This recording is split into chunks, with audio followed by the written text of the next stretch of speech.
You didn't find this video found you, and that is not a coincidence.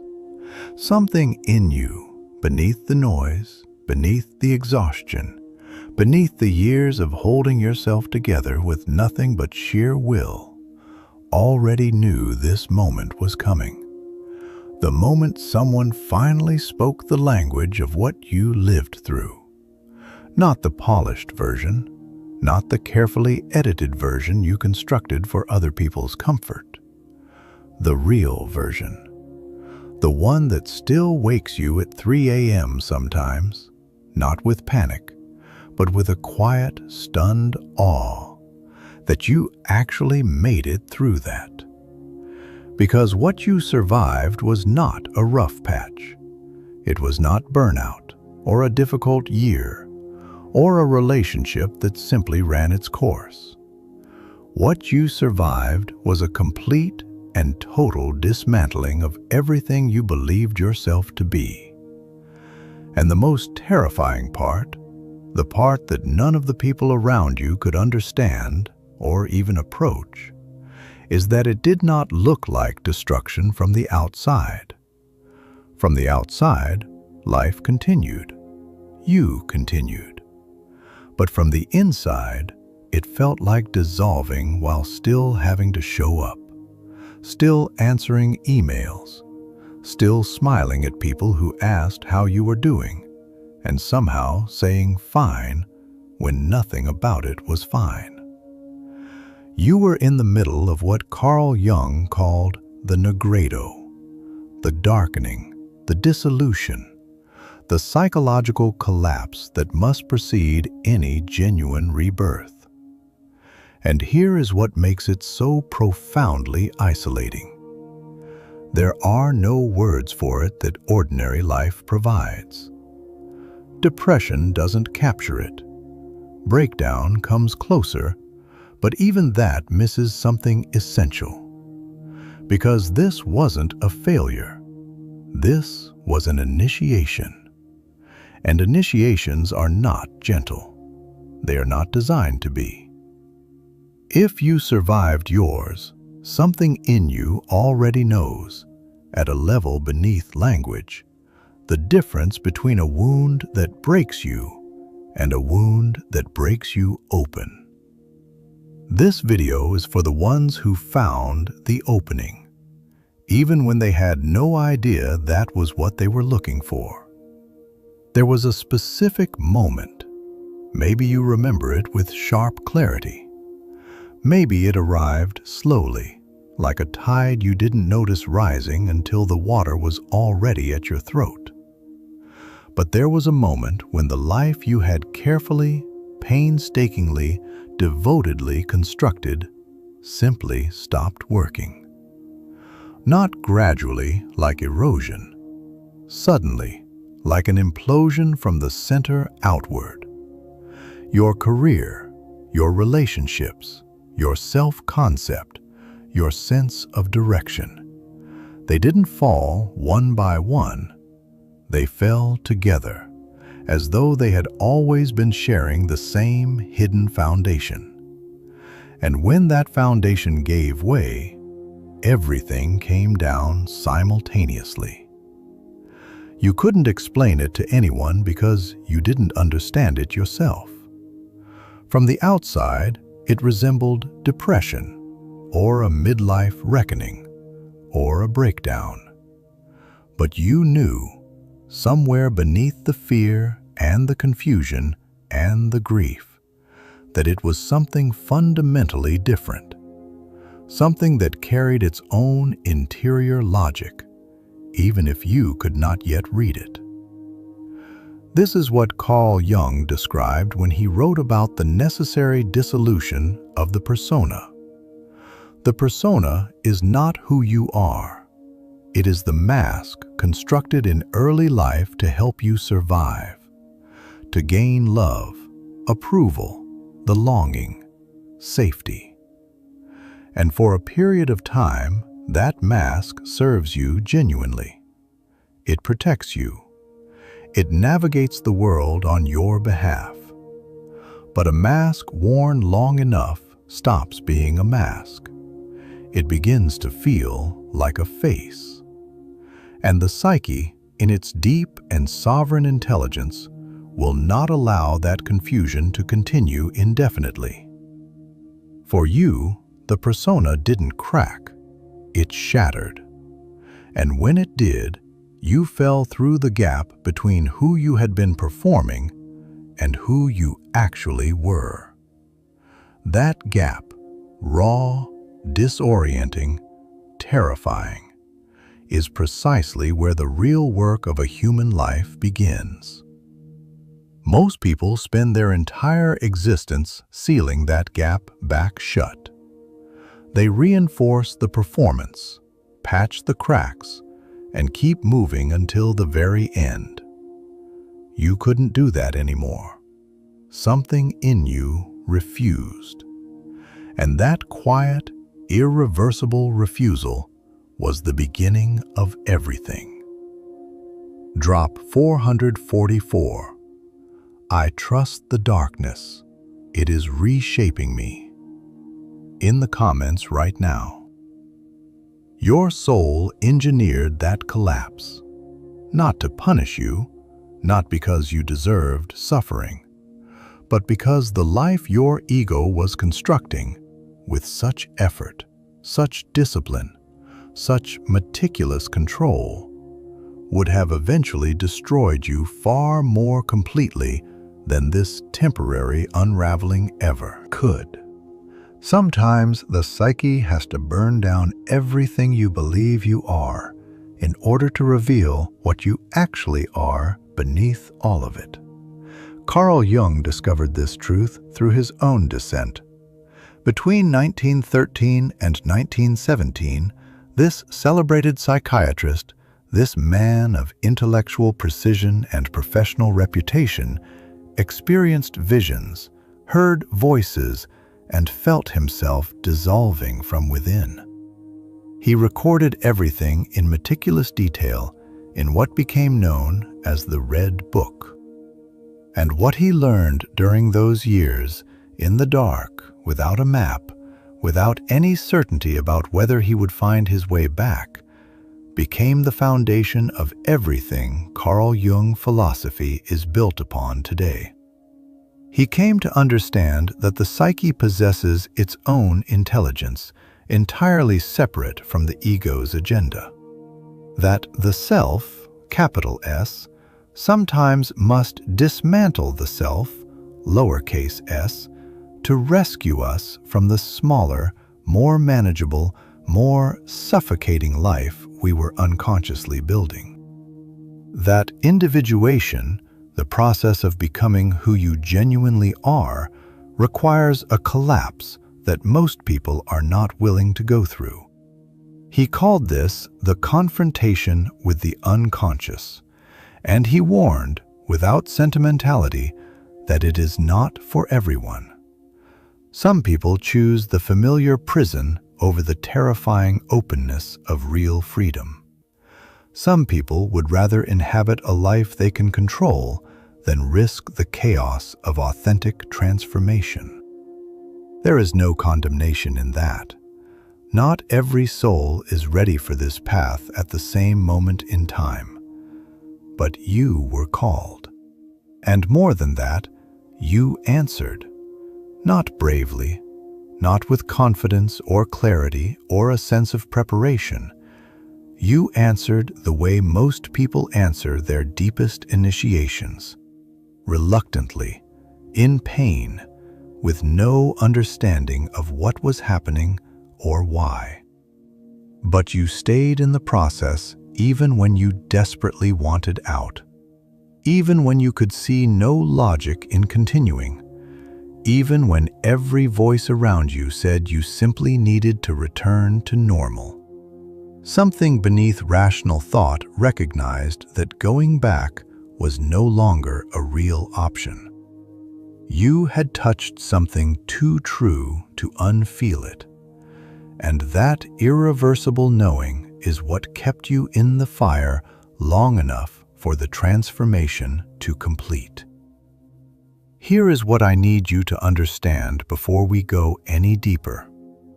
Your willingness, even reluctant, even terrified, even completely unaware of what it was willingness toward, was the defining factor.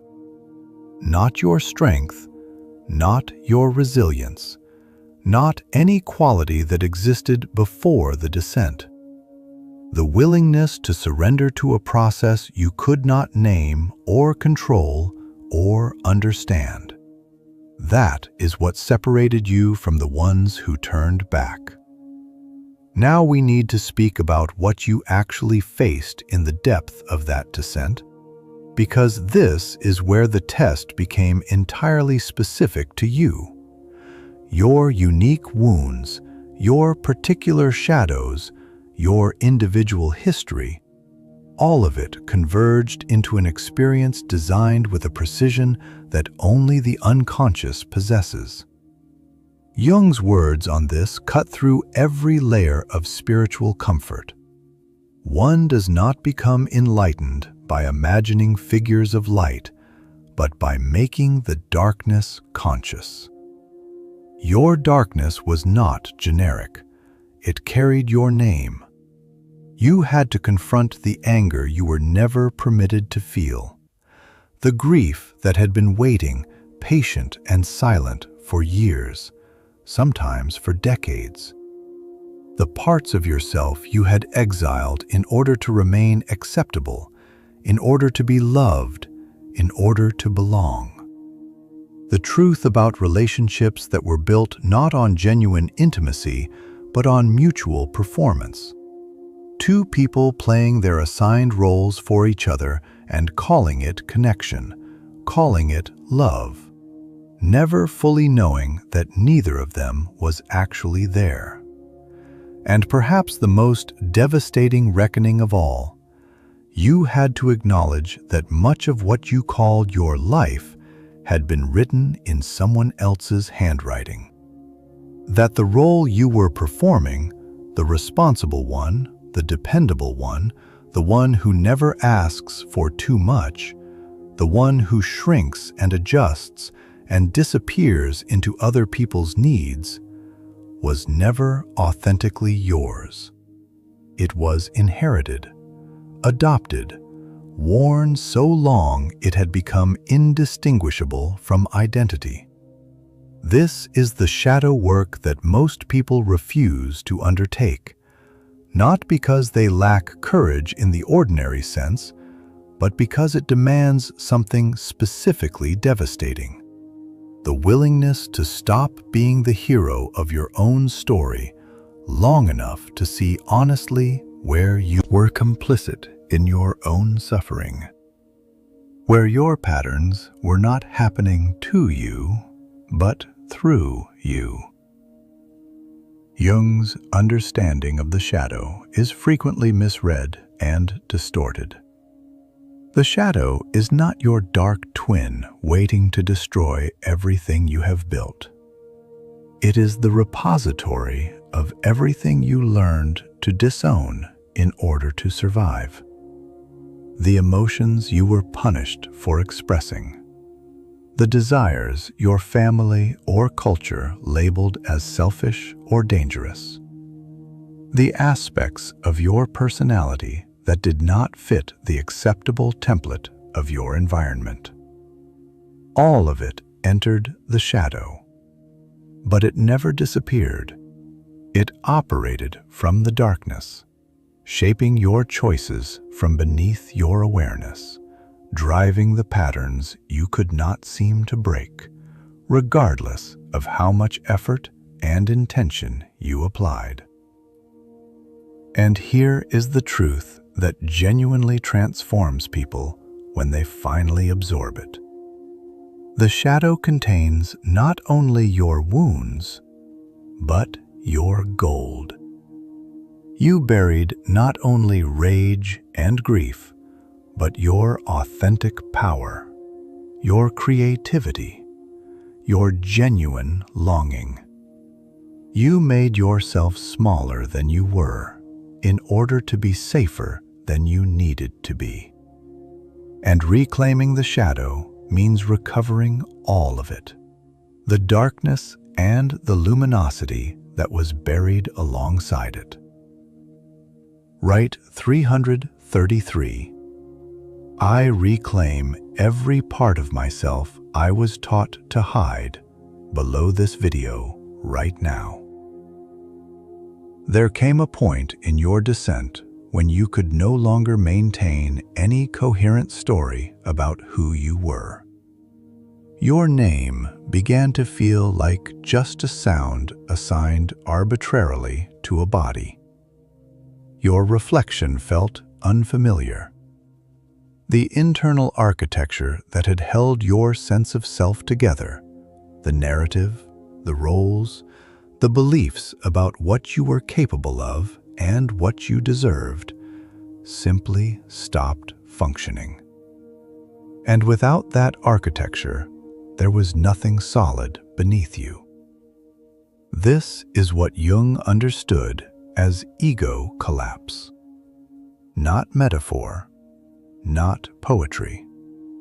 A genuine psychological event in which the ego, that part of the mind that believes itself to be the author and center of experience, is temporarily stripped of its authority, its story, its organizing function.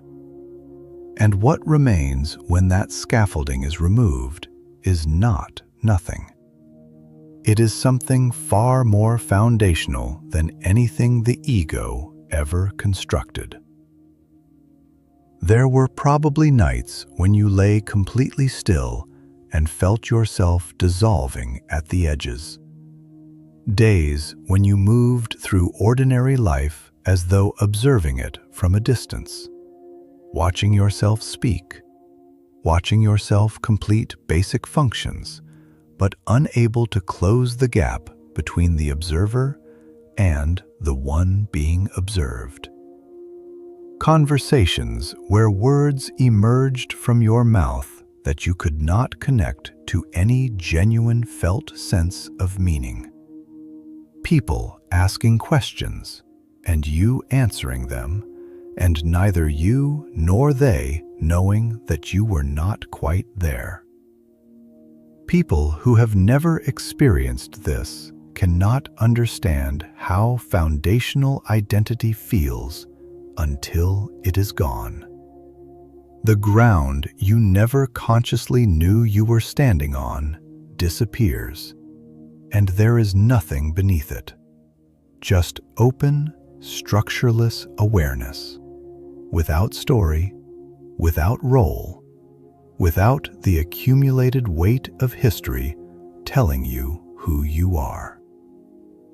But here is what waited on the other side of that dissolution: the discovery that identity is more fluid than you were ever taught, that there is an awareness beneath personality, beneath every role, every belief, every image, that persists even when everything else dissolves, that the witnessing presence that remained even when all your content fell away is more essentially you than anything you ever performed or achieved or been told you were. You touched something in yourself that does not depend on circumstances, that cannot be revoked by failure or loss or other people's definitions of your worth. Comment 999. I release who I was to become who I am right now. The solitude of that period deserves its own recognition. You were not simply alone. You were alone with yourself, possibly for the first time in your adult life, without adequate distraction, without a relationship to pour yourself into, without the constant forward motion that had always made avoidance feel like productivity. Jung wrote about the necessary withdrawal that genuine individuation requires. Not permanent exile, but a temporary retreat from the collective, from the expectations and prescriptions and internalized voices that had told you for years how to be, what to want, who to become. You needed silence deep enough to finally hear your own voice beneath all of that accumulated noise. And in that silence, slowly and without drama, something essential emerged. The difference between your authentic voice and the chorus of internalized others, between genuine desire and conditioned response, between what you actually felt and what you had learned to feel in order to be acceptable. This discernment cannot be rushed. It cannot be downloaded or summarized or received secondhand. It only comes through sustained time alone with yourself, in the dark, with no guarantee of what you will find.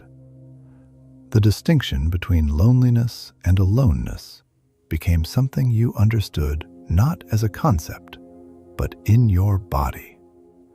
Loneliness is feeling severed from connection. Aloneness is discovering you are complete within yourself. The solitude was not a tomb. It was a womb. And what was born in that quiet was something that had been waiting your entire life for the right conditions to emerge. What came out of the fire was not the same person who entered it. This is not inspirational language. It is a structural description of what psychological transformation actually does. Your perception sharpened in ways that probably still catch you off guard. You see through performances now, not from cynicism, but because you removed your own mask and know what it feels like from the inside. When you stopped projecting unconscious material onto the people around you, you became capable of actually seeing them, rather than seeing your own unexamined reflection wearing their face. You notice incongruence before words arrive. You register energy shifts in a room before anyone has spoken. You sense when what someone presents and what they carry are not aligned. Your emotional depth expanded, making you simultaneously more sensitive and more resilient than you were before. You can hold paradox now, joy and grief coexisting without one canceling the other. Love intertwined with loss. Hope balanced against clear-eyed realism. You are no longer afraid of the full weight of feeling, because you have been to the depths and returned. You know in your body that emotions are information, not identity. They move through you like weather, intense, sometimes overwhelming, but not permanent. And because you have metabolized so much of your own darkness, you can now be present with other people's pain without being consumed by it. You don't need them to feel better so that you can feel comfortable. You can stay. You know how to stay. And sometimes the most genuinely healing thing one person can offer another is simply that: the willingness to not be afraid of their experience. Drop 1111. I am the living proof that transformation is real in the comments below. This is what Jung recognized through the archetype of the wounded healer. Chiron in Greek mythology, pierced by a poison arrow that could not be removed, became the greatest healer of his age, not despite the wound, but through learning to inhabit it with full consciousness. Your wounds became your credentials. Not because suffering automatically produces wisdom. It does not. Plenty of people suffer and become bitter. Plenty survive the fire and just want to forget it existed. But you did something different. You turned toward your pain with curiosity instead of avoidance. You asked what it had to teach you, rather than simply trying to make it stop. That distinction, turning toward instead of away, is what creates the healer, not the wound itself, what you chose to do with it. In your relationships, the old architecture became impossible to sustain. The people-pleasing, the self-erasure, the habit of shape-shifting to meet everyone else's requirements and calling that love. Your system no longer supports that. Authenticity became necessary as oxygen. Some connections could not survive that requirement. Not because anyone failed, but because the connection had been built on a version of you that genuinely no longer exists. Letting those connections go was real grief. The grief of outgrowing people you loved, of being misunderstood, of watching others interpret your becoming as abandonment. But as those spaces cleared, something different arrived. Connections of an entirely different quality. People who could meet you in your wholeness, rather than requiring you to perform a diminished version of yourself for their comfort. Relationships where silence is shared, rather than anxiously filled. Where disagreement does not threaten the foundation, because the foundation is truth rather than agreement. In your work, misalignment became physically unsustainable. Your body began registering incongruence before your mind caught up. The career that looked successful from the outside but felt hollow at its core, your system started rejecting it the way a body rejects a foreign substance. Purpose became non-negotiable, not as a grand declaration, but as the quiet, embodied sense that what you are doing carries genuine meaning. That your presence contributes something real. That your days are oriented towards something that resonates with the deepest part of what you are. Maybe you left a career that paid well, but cost you something essential every day you showed up. Maybe you stayed in the same field, but approached it with entirely different intention. Maybe you began creating something that didn't exist before, because you finally stopped waiting for permission. The specifics are less important than the underlying movement. You stopped asking what will make me successful and started asking what feels true. You stopped optimizing for external validation and began honoring internal alignment. That shift, seemingly quiet from the outside, rearranged everything. In your daily rhythms, you began protecting your energy with a care you never had before. More solitude, more discernment about what you allowed in, environments, conversations, the low-grade noise of a culture designed to keep you distracted and reactive. Your nervous system requires different conditions now than it once did. What sustained you before no longer works. And you learned, sometimes through the painful experience of ignoring the signal, to trust your body's knowing rather than override it in service of appearing normal. Jung spoke about what he called the transcendent function, the capacity to hold tension between opposites without collapsing into either extreme. You developed this through your ordeal. You can be profoundly alone without being consumed by loneliness. You can think with genuine independence without becoming rigid or closed. You can feel with extraordinary depth without being swept away by what moves through you. You can act with full commitment while remaining unattached to whether the outcome matches your expectations.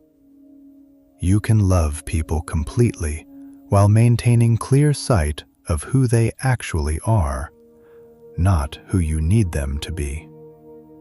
This psychological flexibility, when it is genuine, manifests as something other people experience before they understand it. It reads as natural wisdom. You know things without being able to trace exactly how you know them. You respond to novel situations with an appropriateness that comes not from analysis, but from integration. When all the parts of your psyche are in cooperation rather than conflict, intelligence flows through you differently than it did before. Not faster or louder, quieter actually, more certain, more grounded. This is not emotional distance. It is integration. And it manifests as a quality of presence that is difficult to name, but immediately recognizable. A groundedness, a stillness beneath the movement, an authority that requires no announcement and seeks no confirmation. People sense it before they understand it. They relax slightly in your company. They share things they normally keep hidden, not because you invited the disclosure, but because something in them recognizes that you have been somewhere real and returned from it, that you are not afraid of depth. Children often feel this first. People in their own dark seasons who recognize another traveler who has walked that road without turning back. Write 777. I am divinely guided on the path of my becoming in the comments right now. There is a particular quality of gratitude that only becomes accessible on the far side of this kind of suffering.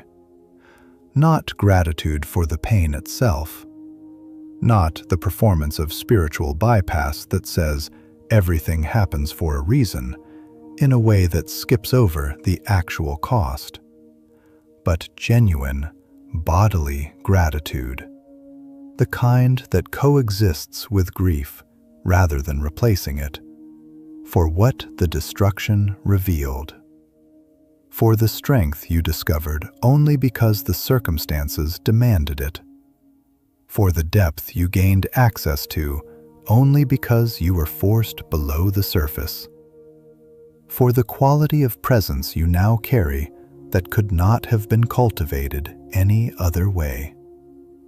You would not choose to go through it again, and you would not trade who you have become for the person you were before it. Both things are true simultaneously. And being able to hold both of those truths without needing to resolve the tension between them, that itself is evidence of how far you have come. Jung wrote that there is no coming to consciousness without pain. You know this now, not as a concept, but as something written into your body, your nervous system, your experience. You paid for this self. In the most literal and complete sense of those words, you earned it. Not through merit or spiritual achievement, but through willingness. Through the terrifying, sustained willingness to stay in the fire when every instinct said run. Through surrender to a process whose purpose you could not yet see. Through faith, not religious faith, but the exhausted, embodied trust that something larger than your ego's panic was moving through the destruction. Your soul knew what it was doing all along.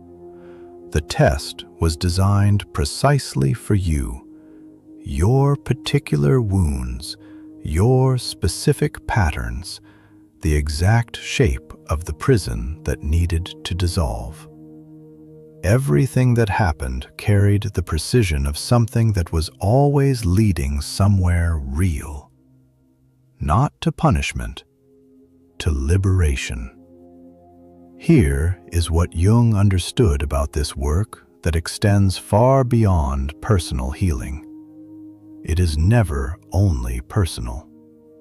Every person who completes this process, who faces themselves with full honesty, who integrates what they once exiled, who chooses authenticity over the safety of performance, contributes something to the collective. Your healing heals more than you. Your integration is not just your liberation, it is your contribution to the field of consciousness we all inhabit together.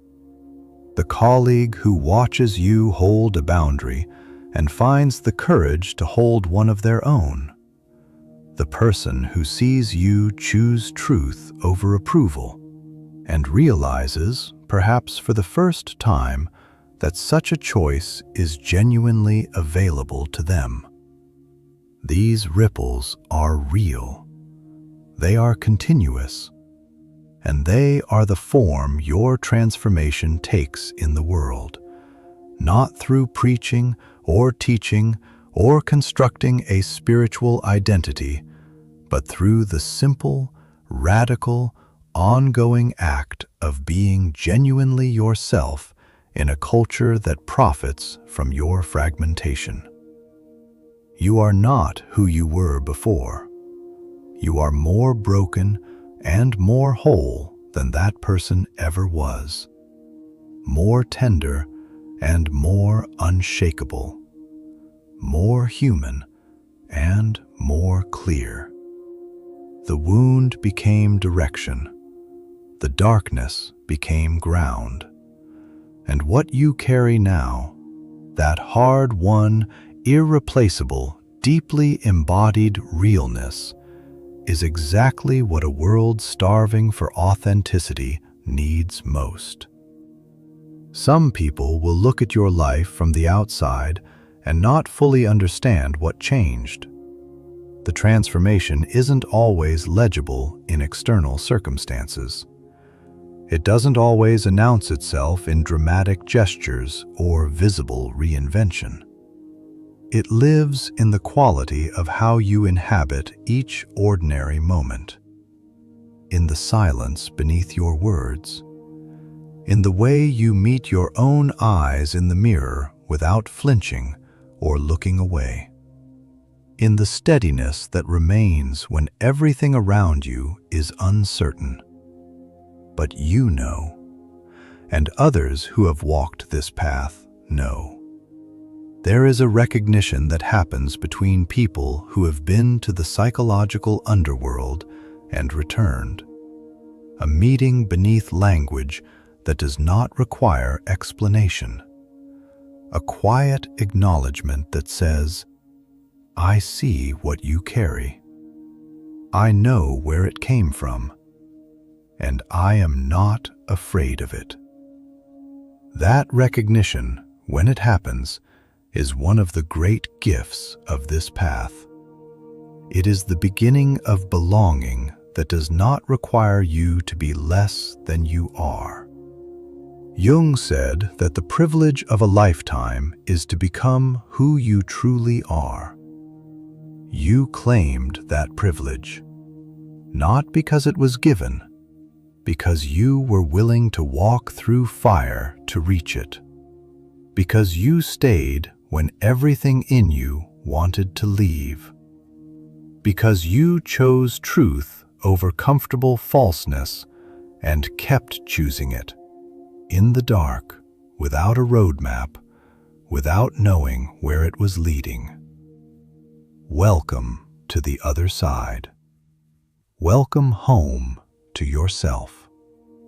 The journey does not end here. New layers will emerge. Deeper integration will be required. But the foundation is set. The essential capacities are developed, and you are finally, fully, irrevocably yourself. If this found something in you that had been waiting to be found, Carl Jung philosophy is here to continue this journey with you. Subscribe and come deeper. And in the comments, share one thing that cracked open in you when everything fell apart. Your story matters beyond you. It belongs to everyone still in the darkness, still waiting to hear that someone made it through. Your transformation is your testimony, and your testimony is medicine.